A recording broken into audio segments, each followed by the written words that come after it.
नमस्कार, मैं हूं सौरभ द्विवेदी। यह है दी LallanTop.com का न्यूज रूम। सुबह से हम आपको बता रहे हैं कि राज्यों में जो चुनाव के नतीजे आ रहे हैं, उनके क्या रुझान है, उनके क्या किस्से हैं, उनकी क्या वजहें हैं।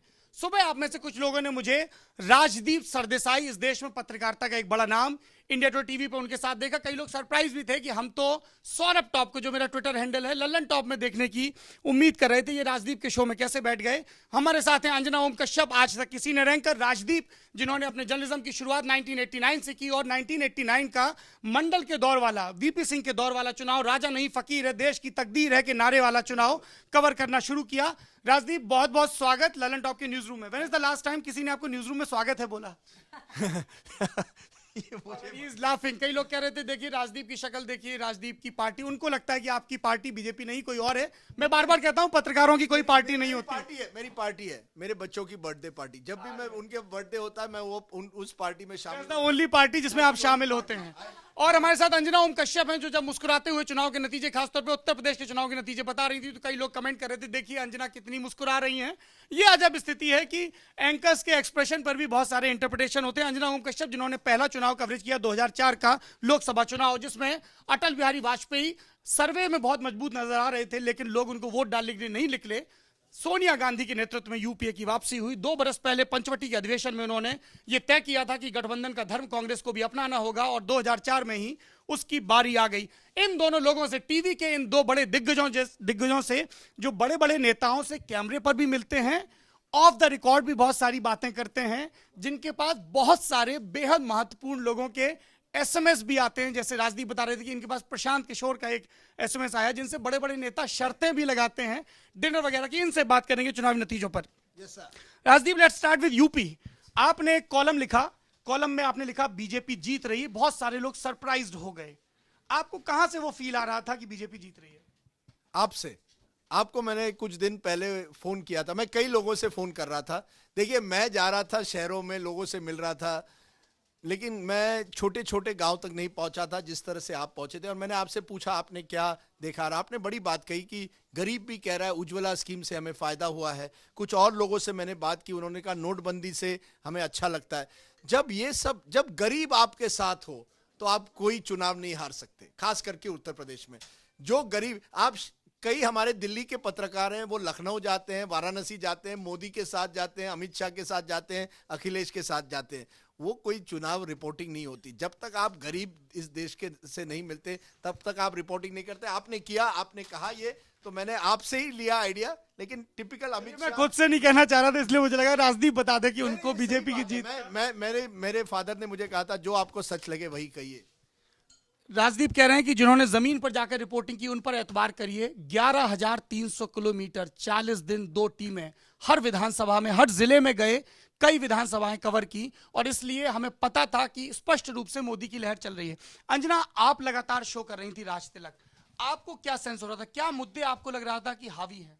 काम बोलता है। जैसे फील गुड एक वक्त पर धराशायी हुआ था, वैसे ही काम बोलता अखिलेश यादव का मुझे लगा कि पूरी तरह से धराशायी हो रहा है। वो इसलिए क्योंकि मुझसे जब भी कोई बोलता था कि सीट बताइए, आजकल तो जैसे ही पत्रकार वहां से लौटता है सबसे पहले कितनी सीटें, तो मैं कहती थी कितनी सीटें का तो जवाब नहीं दूंगी, लेकिन ध्रुवीकरण हो रहा है। ध्रुवीकरण जमीन पर दिख रहा था। अब ये ध्रुवीकरण में मैं एक राइडर लगाना चाहती हूँ। ध्रुवीकरण 2 चीजों के लिए हो सकता है, एक तो धर्म के आधार पर, और एक मोदी अपने आप में एक ध्रुवीकरण का फैक्टर इस देश में बन चुके हैं, जो हमें स्वीकारना होगा। वो मोदी के लिए ध्रुवीकरण मुझे दिख रहा था। दूसरी तरफ नोटबंदी से जो गरीब तबका था बहुत खुश था। मतलब वो कह रहा था कि भैया मजा चखा दिया अमीरों को, हमारा तो क्या है 500 1000 कहाँ हम ये सब नोट रखते हैं, तो वो बड़ा खुश था। तो मुझे लग रहा था कि ये जो फैक्टर्स हैं, और एक second, Gomti Nagar river front से हम लोग भी चमकाने के लिए बहुत शोज कर रहे थे, लेकिन जब मैं बस्ती गई, सिद्धार्थ नगर, गोंडा बहराइच जैसी जगहों पर गई, और तब मैंने देखा कि क्या परिस्थिति है। अमेठी रायबरेली एक जगह नहीं है जहां पर आप रात में आराम से एक महिला पत्रकार रह सकती है, एक होटल नहीं है। अगर छिंदवाड़ा को वो बदल सकते हैं कमलनाथ, तो आज तक राहुल गांधी या फिर सोनिया गांधी ने अमेठी और रायबरेली की किस्मत क्यों नहीं बदली? अमेठी रायबरेली में जो एम्स एक खुला भी है, उस पर इतना बड़ा ताला जड़ा हुआ है। बड़ी अच्छी शानदार इमारत बनी हुई है एम्स की। ये दुर्भाग्य है इस देश का। आप 10 साल तक सत्ता में रहे और आप रो रहे हैं कि मोदी आए तो वहां का अमेठी का ताला लगा दिया। आपके पास एक्सपर्ट्स नहीं है जो वहां पर बैठे और जांच पड़ताल करें, और इसीलिए इतनी बुरी परिस्थिति है। जनता ने जवाब दिया है कि हो गया, इन सबको दे दिया। 20 साल 1996 में 174 सीटें बीजेपी की आई थी। 2 दशक के बाद डबल सेंचुरी क्या, अब अगर नतीजे आ गए हो ट्रिपल सेंचुरी। ये ट्रिपल सेंचुरी बता रहा है, ये ट्रिपल सेंचुरी बता रहा है कि नोटबंदी और सर्जिकल स्ट्राइक्स जैसे बिग टिकट चेंजेस ने एक भरोसा दिया है।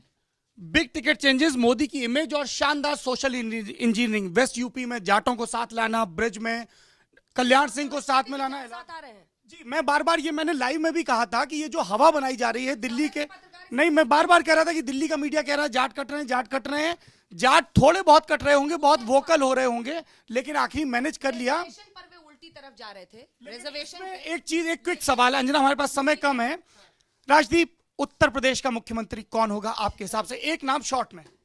केशव प्रसाद मौर्य। केशव प्रसाद मौर्य, फूलपुर से सांसद, बीजेपी के अध्यक्ष प्रदेश। मुझे लगता है क्योंकि अगर आप देखें शायद 90 से 100 एमबीसी मोस्ट बैकवर्ड कास्ट के एमएलए चुनकर आ रहे हैं बीजेपी के। आप 2019 के चुनाव एमबीसी की ताकत पर और आगे बढ़ सकते हैं, क्योंकि बगैर एमबीसी के आप ये चुनाव नहीं जीत सकते थे। तो एक जातीय समीकरण जो बदला है उत्तर प्रदेश में, उसको देखते हुए मुझे लगता है केशव प्रसाद मौर्य का नाम इस समय शायद सबसे आगे हो। लेकिन नरेंद्र मोदी के बारे में आप जी जी, क्योंकि केशव प्रसाद मौर्य में एक काउंटर जो हमें दिया जा रहा है, बताया गया नहीं एमपी है के अलावा देखिए जितने दावेदार हैं कोई भी विधायक नहीं है। केशव प्रसाद मौर्य 1, योगी आदित्यनाथ 2, मनोज सिन्हा 3, दिनेश शर्मा 4, कोई भी नहीं है इसमें जो विधायकी चुनाव लड़ा। अंजना, आपके हिसाब से कौन है? मैंने भी केशव प्रसाद मौर्य का नाम ही सुबह से बोला है, क्योंकि देखिए 2019 पर अब मोदी की नजर होगी, और जिस तरह से दलितों को लेकर, आरक्षण को लेकर संघ के बयान आते रहे और उससे बिहार में इनको जबरदस्त लॉस हुआ था, इसलिए उसको अगर आपको धोना है तो आपको ये करना होगा।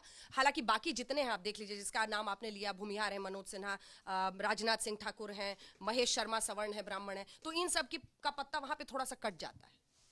पंजाब, आपके हिसाब से क्या फैक्टर रहा कैप्टन अमरिंदर सिंह के पक्ष में जो गया, प्रशांत किशोर के पक्ष में जो गया? प्रशांत किशोर का हमें लग रहा था कि सीवी बिल्कुल गड़बड़ हो जाएगा अगर वहां आम आदमी पार्टी वहां भी जीत गई, क्योंकि यूपी में तो धज्जियां उड़ी गई हैं उनके।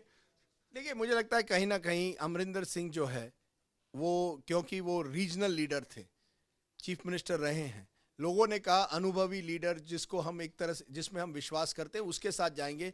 अरविंद केजरीवाल एक एक्स फैक्टर है। लोग नहीं जानते थे कि अरविंद केजरीवाल अगर आएंगे तो करेंगे क्या। हाँ, लोग समझते थे कि अकालियों को हटाना है, और कुछ हद तक आम आदमी पार्टी ने एक माहौल भी बनाया कि अकालियों को हटाना है, भ्रष्ट है अकाली। लेकिन उसमें लोगों को शायद एंड में लगा कि हमारे पास एक ऐसा मुख्यमंत्री है जो एक्सपीरियंस्ड है। दूसरी तरफ सख्त प्रशासक की छवि रही है। सख्त प्रशासक है या नहीं, कि कम से कम उनको एक एक्सपीरियंस तो है, उनको अनुभव है, उनको अनुभव है। आपके दूसरी तरफ अकाली, आपके पास कोई बड़ा सीख चेहरा नहीं था। भगवंत मान और अमरिंदर सिंह के बीच में जो टक्कर है, उसमें अमरिंदर सिंह आगे निकल गए। लेकिन पंजाब में लोग कह रहे थे इस बार हम जुआ खेलेंगे।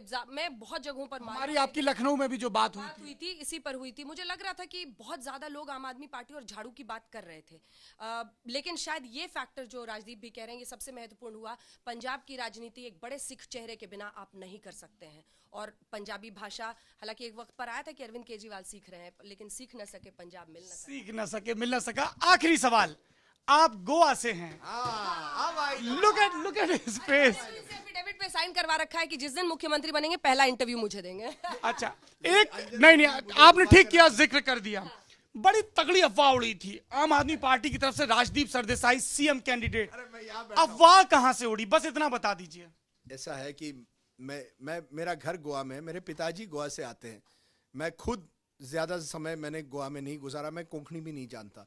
लेकिन इसके साथ साथ मैं ये कहूंगा कि मैं जब, अफवाह कहां से उड़ी? मई के महीने में मुझे एक अवार्ड दिया गया, गोवन ऑफ द ईयर। अब उसी हफ्ते, मैं सैटरडे को दिया गया, संडे को अरविंद केजरीवाल वहां रैली करते हैं, तो मैं और मेरी वाइफ वहां गए रैली को देखने। तो आम आदमी पार्टी के कुछ लोग आए, उसके बाद मैंने फोटो देखे, उसके बाद कहीं ना कहीं आरएसएस के लोग हैं, सोशल मीडिया के, राजदीप सरदेसाई आम आदमी पार्टी से जुड़े हुए हैं, वो रैली में अरे अगर नरेंद्र मोदी की रैली होती, आपके बगल के आपके पुराने साथी आशुतोष चले गए थे ना, और फोटो का आपने जिक्र किया, एक आपकी भी अरविंद केजरीवाल साथ फोटो बहुत वायरल हुई थी, जो असल में एक किताब के विमोचन की फोटो थी। जब मैं एबीपी न्यूज में काम करती थी तब वो स्टार न्यूज हुआ करता था, तो वहां पर अरुणोदय थे। हालांकि ये अलग बात है कि वो मनीष सिसोदिया की टीम में है, उनका काम संभालते हैं।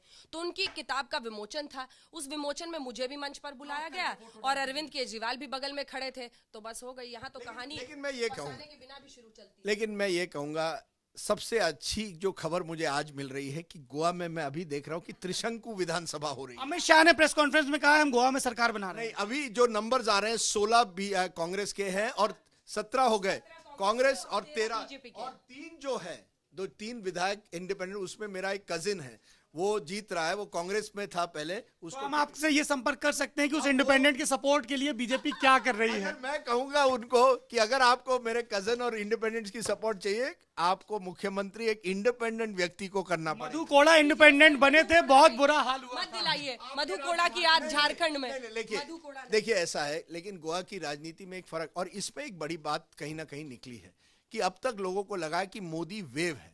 अगर मोदी वेव होता है, मोदी वेव उत्तर प्रदेश में है, लेकिन लोकल फैक्टर्स भी होते हैं। मनोहर पर्रिकर वहां पर होते तो बीजेपी को ज्यादा सीटें मिलती। मैं नहीं, मनोहर पर्रिकर ने तो पूरा कैंपेन किया है, लेकिन सीएम फेस नहीं थे, सीएम नहीं थे, लक्ष्मी जो भी पर्रिकर हो, थे, जो खुद हार गए जो भी हो। चुनाव। नहीं, देखिए जब आप हारते हैं तो आप हजार कारण निकालते हैं, किसी दूसरे को आप दोष देते हैं।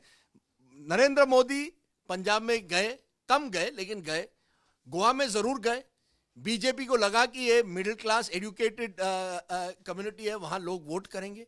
देखिए आपने क्या किया गोवा में, आपने जो हिंदू कैथलिक डिवाइड है उसको कम नहीं किया, ये जान लीजिए। और आम आदमी पार्टी को भी ये एक तरह से चेतावनी, आप 6 महीने में जाकर चुनाव नहीं जीत सकते गोवा में।